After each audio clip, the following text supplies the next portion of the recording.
تو میں نے کہا بیٹے مزدوری کرو گے؟ کہنے لگا کروں گا لیکن میری کچھ شرطیں ہیں۔ تو میں نے مسکرا کے کہا، میں نے کہا بیٹے مالکوں کی شرطیں ہوتی ہیں کہ مزدوروں کی ہوتی ہے؟ کہنے لگا میں ذرا انوکھا مزدور ہوں، میری شرطیں ہیں۔ کہا کون سی؟ کہنے لگا لوگ 4 دینار مزدوری لیتے ہیں، میں 3 لوں گا۔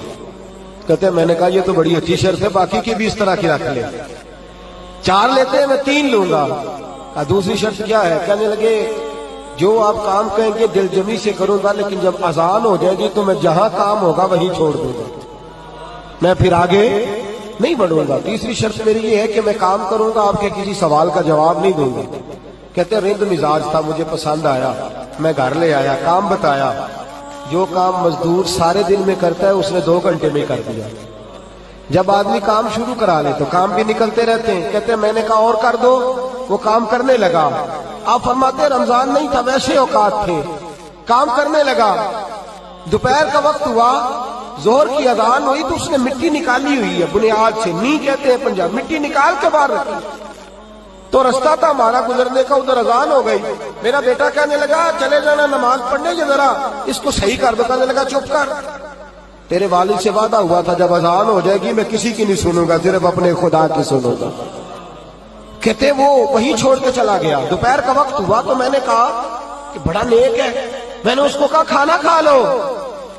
تو کہنے لگا میں نے روزہ رکھا ہوا ہے، نفلی روزہ۔ آپ فرماتے شام ہوئی، میں نے پوچھا تیرا نام کیا ہے؟ کہنے لگا میرا آپ سے وعدہ ہوا تھا کام کروں گا، آپ کے کسی سوال کا جواب نہیں دوں گا۔ تو میں نے کہا کل کہاں ملو گے، کام کچھ اور کرانا ہے۔ کہنے لگا حضرت جی پڑھے لکھے آدمی ہیں، بتائیے کل تک آپ زندہ رہیں گے؟ مجھے تو کوئی نہیں پتا، آپ کو خبر ہے تو وعدہ کر لیتے ہیں۔ اب فرماتے ہیں یہ کہہ کے وہ گزر گیا، چلا گیا۔ اگلے دن میں صبح لینے گیا، مزدوروں سے پوچھا وہ کدھر ہے؟ تو کہنے لگے وہ صرف ہفتے والے دن آتا ہے۔ کیوں؟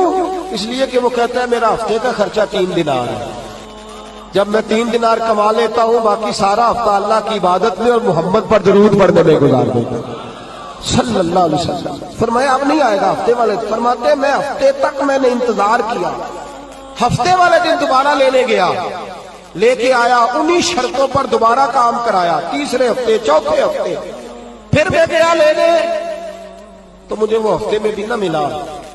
میں نے لوگوں سے کہا وہ کدھر ہے؟ کہنے لگے بڑا سخت بیمار ہے۔ گھر کدھر ہے؟ کہنے لگے بغداد کے قبرستان کے پیچھے جو کچی آبادی ہے ان میں ایک جھونپڑی میں رہتا ہے۔ کہتے میں وہاں پہنچا، دروازے پہ دستک دی تو کہنے لگا حضرت جی اے محدث ابن جوزی آ جاؤ، دروازہ کھلا ہوا ہے۔ تجھے کس نے بتا دیا کہ دروازے پہ میں ہوں؟ کہنے لگا غریب ہی غریبوں کا پتہ لیتے ہیں، ماڑے ہی ماڑوں کی خبر لیتے ہیں۔ آپ اللہ والے ہیں تو میری تیمارداری آپ نے کرنی تھی، کسی بڑے نے تھوڑی کرنی تھی۔ کہتے ہیں میں اس کے پاس جا کے بیٹھا تو تیز بخار ہے، آنکھیں کھول کے کہنے لگا حضور آپ آ گئے، میری چھوٹی سی مشکل ہے حل کر دیں گے؟ کر دوں گا۔ کہتے ہیں جیب میں اس نے ہاتھ ڈالا تو 3 دینار نکالے۔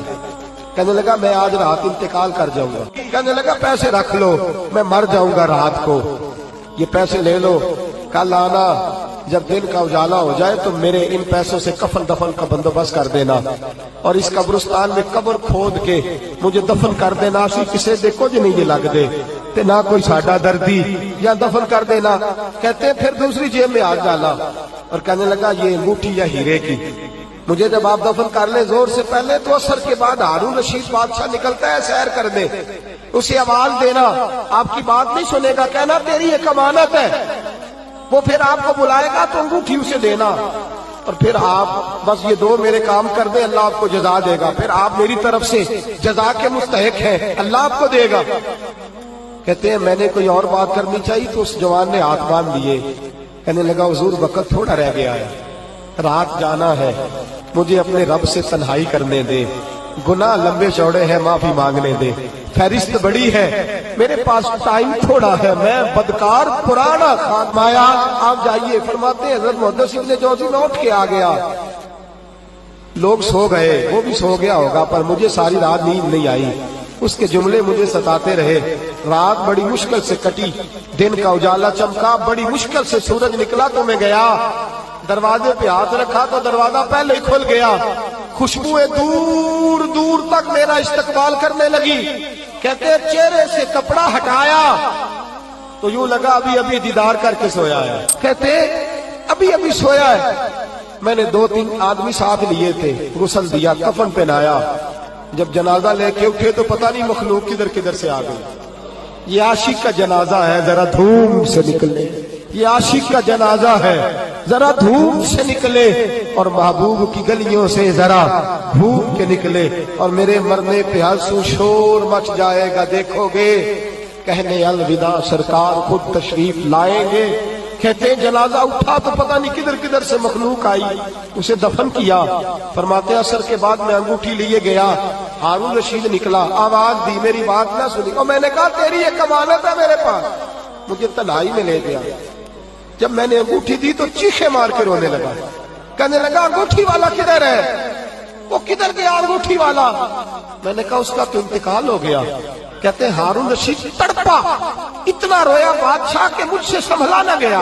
وہ قبر کدھر ہے؟ میں قبر پہ لے گیا تو قبر پہ لیٹ گیا. قبر چومتا, سر پہ خاک ڈالتا, روتا, تڑپتا. جب تسلی ہوئی تو میں نے کہا بادشاہ نہ اس نے کچھ بتایا نہ تو بتاتا, میرا کلیجہ پھٹ جائے گا. یہ کون تھا؟ یہ مرنے والا کون تھا؟ ہارون رشید کہنے لگا ابن جوزی یہ میرا بیٹا تھا, یہ میرا لخت جگر تھا, یہ میرا جگر پارا تھا, یہ ٹکڑا تھا, میرے وجود کا حصہ تھا. کا تیرا بیٹا اور فقیر, سلام اس پر کہ جس نے بے کسوں کی دستگیری کی, سلام اس پر کہ جس نے بادشاہی میں فقیری کی. تو کہتے ہیں میرا بیٹا مجھے کہتا تھا ابا جی جو کچھ آپ نے بنا لیا اس کا جواب کیسے دو گے؟ اتنا کچھ اکٹھا کر لیا ہے تو اللہ کے حضور کیسے بات پرس ہوگی؟ کس طرح کھڑے ہوگے؟ جتنی ٹانگیں دراز کر لی ہیں جاتی دفعہ کیسے سمیٹو گے؟